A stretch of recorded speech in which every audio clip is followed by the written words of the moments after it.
الصبح بدا من طلعته. بسم اللہ الرحمن الرحیم.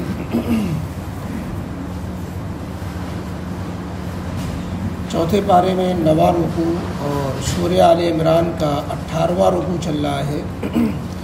سورہ آل عمران کی آیت نمبر 178 تک ہوا ہے. آیت نمبر 178 کے بعد 178 کے بعد ہے آیت نمبر 179. ما کان اللہ لیذر المؤمنین علی ما انتم علیہ. اعوذ باللہ من الشیطان الرجیم. بسم اللہ الرحمن الرحیم. ما كان الله ليذر المؤمنين على ما أنتم عليه حتى يميز الخبيث من الطيب وما كان الله ليطلعكم على الغيب ولكن الله يجتبي من رسله من يشاء فآمنوا بالله ورسله وإن تؤمنوا وتتقوا فلكم أجر عظيم. صدق الله العظيم.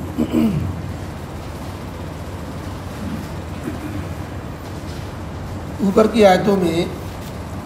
اللہ رب العزت نے نبی کریم علیہ السلام اور مسلمانوں کو تسلی دی تھی کہ یہ منافقین اور یہ کفر کی طرف دوڑنے والے لوگ اور یہ عام جو کافر ہیں کہ سارے کے سارے مل کر کے بھی دین اسلام کا، پیغمبر اسلام کا کچھ بھی نقصان نہیں پہنچا سکتے، بلکہ یہ اپنا ہی نقصان کر رہے ہیں. اور اس شبے کا بھی جواب دیا گیا تھا کہ اگر کافر اللہ رب العزت کے نگاہ میں یہ مقبول قوم نہیں ہے اور اللہ تعالیٰ کی پسندیدہ نہیں ہے تو ان کو یہ خوشحالی، ان کو دولت و ثروت، یہ اقتدار، عیش و عشرت انہیں کیوں نصیب ہے؟ تو اس کا اوپر کی آیتوں میں جواب آیا کہ یہ ان کے حق میں بہتر نہیں ہے. دنیا میں اللہ تعالیٰ نے مہلت ضرور دی ہوئی ہے، لیکن یہ خود مہلت ان کے حق میں ان کے عذاب میں اضافہ کر رہی ہے، کیونکہ جتنی عمر زیادہ ہوگی، جتنی موقع و مہلت ملے گی، اتنے ہی ان کے جرائم بڑھیں گے، اتنے ہی ان کے گناہ میں، جرائم میں شدت آئے گی، اور پھر اللہ تعالیٰ کی طرف سے اس کی وجہ سے جب سزا دی جائے گی تو سزا بھی ویسے ہی ہوگی. تو یہ مہلت ملنا ان کے حق میں جو ہے یہ خوشحالی اور فراخی اور یہ رحمت نہیں ہے، بلکہ ان کے عذاب میں اضافے کا سبب ہے. اس لیے ان کے لیے جو ذلیل و خوار کرنے والا عذاب آنے والا ہے، یہ کافروں کے حق میں دنیا میں مال و متاع ملنا یہ دھوکہ ہے کہ انسان یہ سمجھے کہ اللہ ان سے گویا خوش ہے اس لیے نہیں دے رہا ہے. اس کے بالمقابل، اس کے برعکس ایک شبہ یہ بھی ہو سکتا ہے کہ اللہ رب العزت مخلص مسلمانوں پر جو حالات و مصیبتیں ڈالتا ہے، مشکلات اور پریشانیوں کا سامنا کرنا پڑتا ہے، ناخوشگوار حوادث اس سے مسلمان دو چار ہوتے ہیں، تو کیا یہ اللہ تعالیٰ مسلمانوں سے ناراض ہے اور اللہ تعالیٰ مسلمان پسندیدہ قوم اللہ کی نہیں ہے؟ تو اس کا آج کی اس آیت میں جواب دیا گیا ہے کہ جس طرح خوشحالی اور مہلت دینا کافروں کے حق میں کافروں کی مقبولیت کی دلیل نہیں، اسی طرح مخلص مسلمانوں پر مصیبتوں اور حالات و حوادث اور ناخوشگوار جو ہے حالات کا پیش آنا یہ ان کے نامقبول یا مبغوض و مردود ہونے کی دلیل نہیں. پھر بات کیا ہے؟ اللہ اپنوں پر حالات ڈال رہا ہے اور غیروں کو خوش رکھ رہا ہے، غیروں پر خوشحالی اور اپنوں پہ بدحالی. اس کے پیچھے پھر کیا نقطہ ہے؟ تو آج کی اس آیت میں اللہ تعالیٰ نے اس کو واضح کیا ہے کہ اللہ تعالیٰ کی منشا یہ ہے کہ مسلمان جس حالت پر آج ہیں، جس وقت یہ آیتیں نازل ہو رہی ہیں جنگ احد کے بعد، تو جنگ احد سے پہلے تک حالات یہ تھے کہ جو منافق تھے وہ بھی اپنے کو مسلمان ہی کہتے تھے اور انہیں مسلمان سمجھا بھی جاتا تھا، تو وہ مسلمانوں میں رلے ملے رہتے تھے. تو اب یہ تمیز کرنا مشکل ہو جاتا تھا کہ اس میں مخلص کون ہے، منافق کون ہے، سچا کون ہے، جھوٹا کون ہے، پاک کون ہے، ناپاک کون ہے، خبیث کون ہے، طیب کون ہے. اس تمیز کے لیے اللہ تعالیٰ کی طرف سے یہ کہا گیا کہ ہم مسلمانوں کو گول مول حالات پر نہیں چھوڑنا چاہتے، جیسے کہ اب تک ہے کہ منافق اور مخلص یہ ملے جلے رہیں، ان میں تمیز نہ ہو، منافقوں کے ساتھ وہی برتاؤ رہے جو ایک مخلص مسلمانوں کے ساتھ رہتا ہے، مخلص مسلمان دھوکے میں رہے، منافق کو مخلص ہی سمجھتے رہے۔ تو اللہ تعالیٰ اس دھوکے سے ہٹانا چاہتے تھے اور دودھ کا دودھ پانی کا پانی کرنا چاہتے تھے۔ تو اللہ تعالیٰ کو جب یہ منظور ہوا تو اللہ تعالیٰ نے اس کے لیے حالات ڈالے، مسلمانوں پر مصیبتیں ڈالی۔ جب آدمی پہ حالات آتے ہیں تو اس میں اپنے پرائے کھل جاتے ہیں۔ دنیا کے اندر بھی آج بھی ہوتا ہے کہ اس میں اپنوں کی اپنائیت اور غیروں کی غیریت سامنے آ جاتی، کون کتنا مخلص ہے، کون کتنا اپنا ہے، کون کتنا مصیبت درد میں کام آنے والا ہے، یہ اس میں تھوڑا واضح ہو جاتا ہے۔ تو اللہ رب العزت نے جو جنگ احد میں حالات آئے، جو ہے کافروں کو کامیابی بظاہر ملی اور جو ہے مسلمانوں کو فتح کے بعد پھر ناکامی کا سامنا کرنا پڑا، تو اس کی وجہ سے جو پھر منافقوں کی زبانوں سے جو باتیں نکلیں اور منافقوں نے جو پھر مسلمانوں کو کوسا، اور یہ جو منافقوں نے جو ہے کافروں سے پہگے بڑھانی شروع کی، اس سے جو ہے منافقوں کا عملی طور پر منافق ہونا سب کے سامنے جگ ظاہر ہو گیا، سب کے سامنے کھل گیا کہ یہ تو کافروں سے قریب ہے، کافروں کے بول رہے ہیں اور مسلمانوں پر طعن و تشنیع کر رہے ہیں اور یہ سمجھ رہے ہیں کہ مسلمانوں کا مستقبل ٹھیک نظر نہیں آ رہا، لہذا ہمیں کافروں سے اپنی قربت بڑھا لینی چاہیے۔ چنانچہ انہوں نے ایسے کیا بھی اور مسلمانوں سے کہا کہ ہماری بات مانی نہیں گئی ورنہ یہ مسلمان مارے نہیں جاتے، اب مسلمانوں کا کوئی مستقبل نہیں، طرح طرح کی باتیں ان کی زبانوں پر آئیں۔ اس سے جو ہے چھٹنی ہو گئی، منافق الگ، مخلص مسلمان الگ۔ اور جنگ احد کے شروع ہی سے کئی واقعات ایسے آئے کہ جس میں منافقوں کا نفاق کھلتا ہی چلا گیا اور اخیر میں تو منافقوں کا نفاق بالکل واضح ہو گیا۔ تو اللہ رب العزت نے حالات اس لیے لائے تاکہ اس حالات کی بھٹی میں نکھر جائیں کون سونا ہے کون کھوٹا ہے، کون کھرا ہے کون کھوٹا ہے، یہ نکھر جائے۔ یہ اللہ تعالیٰ کی مصلحت تھی۔ اس میں ایک اور اشکال ہو سکتا ہے کہ بغیر مصیبت اور بغیر پریشانی ڈالے اللہ رب العزت کو تو یہ بھی قدرت ہے کہ بتا دیتا مسلمانوں کو کہ فلانے منافق ہیں،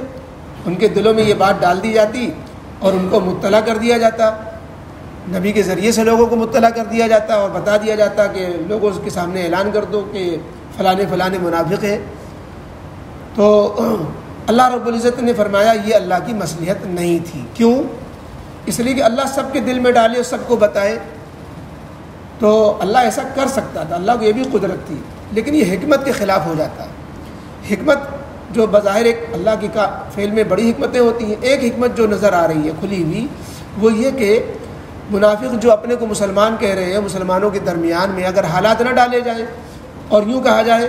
کہ ہم تمہیں منافق سمجھتے ہیں، ہم تمہارے ساتھ معاملہ نہیں کریں گے، تو نظریاتی طور پر آپ نے ان کو منافق تو سمجھ لیا، لیکن آپ کوئی دلیل نہ دے سکے سوائے اس کے کہ ہمارے نبی نے کہا یا یہ کہ ہمارے دل میں اللہ کی طرف سے ڈالا گیا، تو وہ اس کے لیے حجت نہیں ہوتا،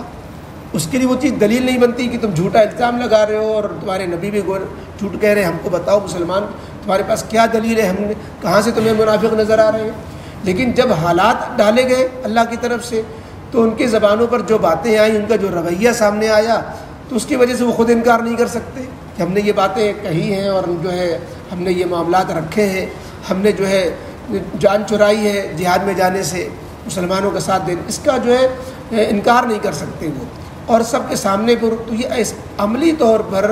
منافقوں کا نفاق جگ ظاہر نہ ہوتا اگر صرف وحی کے ذریعے سے اتنی بات کہہ دی جاتی یا مسلمانوں کے دلوں میں ڈال دیا جاتا کہ فلانا منافق ہے، تو بات ذرا کھلتی نہیں اور پھر منافقوں کے خلاف کوئی حجت سامنے نہ ہوتی، ان کو ہم قائل نہیں کر سکتے تھے، ان کی زبان بند نہیں ہوتی۔ پھر اس بنا پر اللہ تعالیٰ نے جب حالات ڈالے تو پھر وہ ان کا منہ نہیں رہا کہ کہہ سکے کہ ہم مخلص ہیں اور منافق نہیں ہیں۔ تو اللہ رب العزت کی طرف سے اس وجہ سے ہاں اللہ تعالیٰ اپنے غیبی باتیں کچھ نہ کچھ اپنے انبیاء کو، پیغمبروں کو، مخصوص لوگوں کو اللہ تعالیٰ بتا دیتے ہیں۔ چنانچہ بہت سی غیبی خبریں جو اللہ تعالیٰ اپنے رسولوں پیغمبروں کو، اور سارے لوگ تو رسول پیغمبر ہیں نہیں، لہذا جو ہے سب کو اللہ تعالیٰ بتائیں، تو یہ اللہ کی مصلحت کے خلاف تھا۔ اللہ نے اپنے پیغمبروں کو بتایا، چنانچہ ایک روایت میں آتا ہے کہ ایک موقع پر اللہ تعالیٰ نے نام بنام ایک فہرست جبریل علیہ السلام کے ذریعے سے بتا دی کہ فلانے منافق ہیں، اور ایسا بھی واقعہ پیش آیا کہ نبی کریم علیہ السلام نے خطبے میں کچھ لوگوں کے نام لے کر ان سے کہا کہ یہ مسجد سے ان کو نکال دو، مسجد سے نکل جائیں، یہ ہمارے درمیان بیٹھنے کے لائق نہیں ہو۔ منافق تھے، سازشی لوگ تھے۔ تو یہ بھی ہوا، لیکن اللہ کی عام عادت یہ نہیں ہے۔ ایک ہے اللہ کی قدرت اور ایک ہے اللہ کی سنت۔ اللہ کی سنت اور اللہ کی عادت تو یہی ہے کہ اسباب کے دائرے میں کوئی فیصلے فرماتے ہیں، حالات آتے ہیں، اسباب پیدا ہوتے ہیں، ویسے ہی جو ہے حالات سامنے آ جاتے ہیں۔ اور ایک اللہ کی قدرت ہے کہ اسباب سے ہٹ کر جو ہے اللہ اپنی قدرت ظاہر فرماتے ہیں، تو اللہ یہ کبھی کبھی ایسا کرتا ہے۔ تو بہرحال تو آج کی ان آیتوں میں جو ہے مسلمانوں پر جو حالات مشکلات ڈالے جاتے ہیں، اس کا ایک فائدہ اور اس کی ایک حکمت بیان کی گئی، وہ یہ ہے کہ منافق اور مومن کے درمیان جو ہے تفریق اور فیصلہ کرنا کہ حق و باطل سامنے آ جائے کہ کون ناحق پر ہے اور کون جو ہے مخلص ہے۔ اور غیبی حالات اللہ تعالیٰ جو ہے اپنے پیغمبروں پر جتنا چاہتے ہیں نازل فرما دیتے ہیں۔ اور یہاں پر آیا کہ اللہ تعالیٰ اپنے پیغمبروں میں سے جس کو چاہتے ہیں غیب کی جتنی باتیں چاہتے ہیں اس کو عطا فرما دیتے ہیں۔ اس سے کوئی بعض لوگ کو دھوکہ لگ جاتا ہے کہ جب اللہ تعالیٰ اپنے پیغمبروں کو غیب کی بات بتلا دیتے ہیں تو وہ بھی عالم الغیب ہو گئے۔ تو اللہ نے یہاں اطلاع غیب کا لفظ استعمال کیا، وما کان اللہ لیطلعکم علی الغیب لیطلعکم علی الغیب، اطلاع غیب پر مطلع کر دینا، اور ایک ہوتا ہے غیب کا عالم الغیب ہونا، دونوں میں بڑا فرق ہے۔ عالم الغیب اللہ کے علاوہ کسی کو قرآن و حدیث میں کہیں نہیں بولا گیا۔ عالم الغیب کے معنی ہوتے ہیں وہ علم جو بغیر کسی واسطے کے آئے، ذاتی علم، اور دوسرے یہ کہ وہ اس علم سے کوئی چیز باہر نہ ہو۔ یہ دو باتیں اللہ کے ساتھ خاص ہیں۔ وہ علم جو ذاتی ہو، کسی واسطے کے بغیر ہو، اس کا کوئی واسطہ یعنی اس کے علم کا کوئی اور ذریعہ نہ ہو، بغیر ذریعے کے جو علم حاصل ہو، وہ علم غیب ہوتا ہے۔ نبی کریم علیہ الصلوۃ والسلام کا سارا علم غیب وحی کے ذریعے سے ہے، اللہ تعالیٰ کی اطلاع دینے سے ہے، ذاتی علم نہیں، اللہ نے دیا تو علم ہے، اس لیے علم غیب کا وہ مصداق نہیں۔ دوسرے علم غیب وہ ہوتا ہے جس سے کہ علم سے کوئی چیز باہر نہ ہو۔ بہت سی علوم ایسے تھے جو اللہ تعالیٰ نے اپنے نبی کریم علیہ السلام کے شائن شان نہیں سمجھے۔ قرآن میں سورہ یاسین شریف میں وما علمناہ الشعر وما ينبغي له، ہم نے آپ کو شعر شاعری نہیں سکھلائی، اس کا علم ہی نہیں دیا ہم نے آپ کو، آپ کے شائن شان نہیں تھا شعر شاعری کرنا۔ اسی طریقے سے جادوگری کا علم، علم نجوم، علم رمل، علم جفر، بہت سے ایسے علوم ہیں، کہانت کا علم، آپ کے شائن شان نہیں تھے، اللہ نے آپ کو نہیں دیے۔ تو کوئی علم سے کوئی چیز باہر نہ ہو، یہ علم اللہ کے ساتھ خاص ہے۔ باقی نبی کریم علیہ الصلوۃ والسلام کا علم، اہل سنت والجماعت کا ہم سب کا یہ عقیدہ ہے کہ مخلوق میں سب سے زیادہ علم اللہ تعالیٰ نے جو کسی بھی مخلوق میں جو علم اللہ نے بانٹے ہیں، سب سے زیادہ علم اللہ تعالیٰ نے اپنے محبوب پیغمبر علیہ الصلوۃ والسلام کو دیا۔ اس لیے آپ کے علم کے برابر تو کسی کا علم نہیں، لیکن مخلوق سے جب مقابلہ کریں گے اور اللہ کے علم سے جب مقابلہ کریں گے تو وہ بات یاد رکھیے جو حضرت خضر علیہ السلام نے موسیٰ علیہ السلام سے کہی تھی، جب ایک چڑیا آئی اور سمندر سے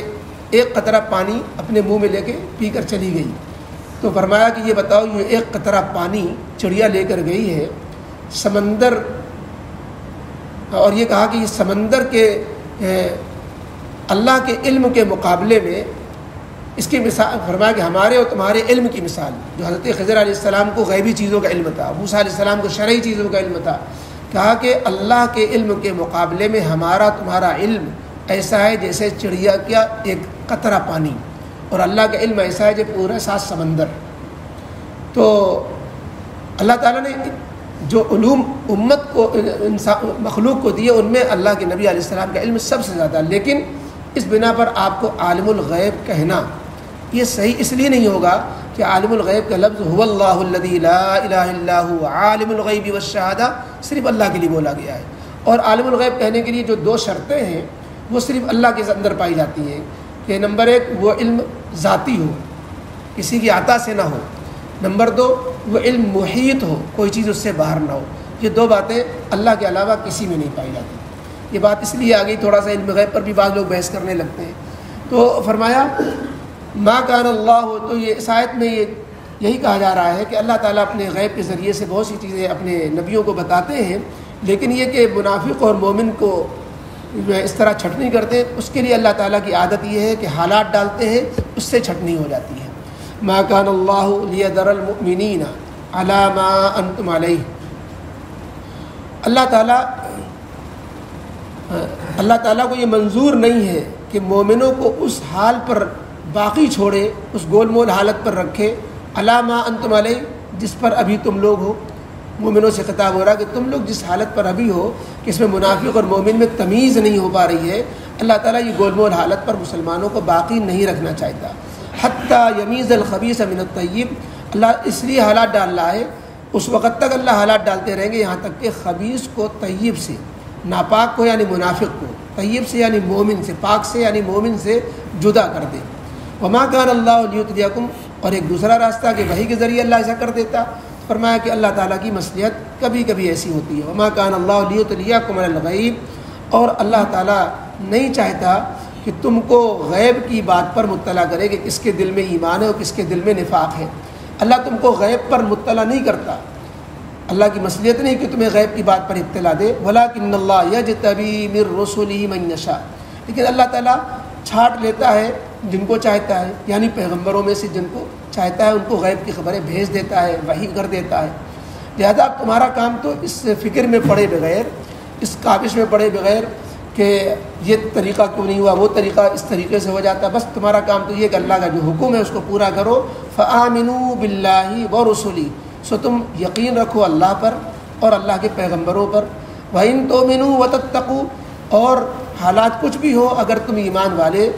رہے، وَتَتَّقُوا، پرہیزگاری اختیار کی، فَلَكُمْ أَجْرٌ عَظِيمٌ، تو تمہارے لیے بڑا ثواب اور بہت بڑا اجر ہے۔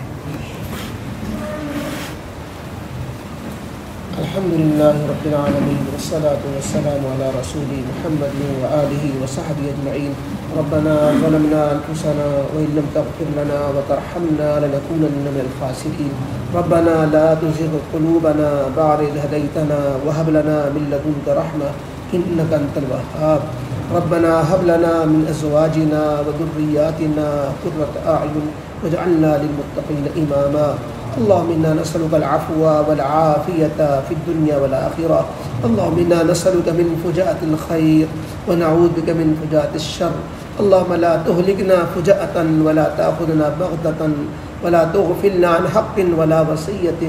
اللهم إن قلوبنا ونواصينا وجوارحنا بيدك لم تملكنا منها شيئا، فإذا فعلت ذلك بنا فكن أنت ولينا وأهدنا إلى سواء السبيل۔ وصلى الله تعالى على خير خلقه محمد وآله وصحبه أجمعين برحمتك يا أرحم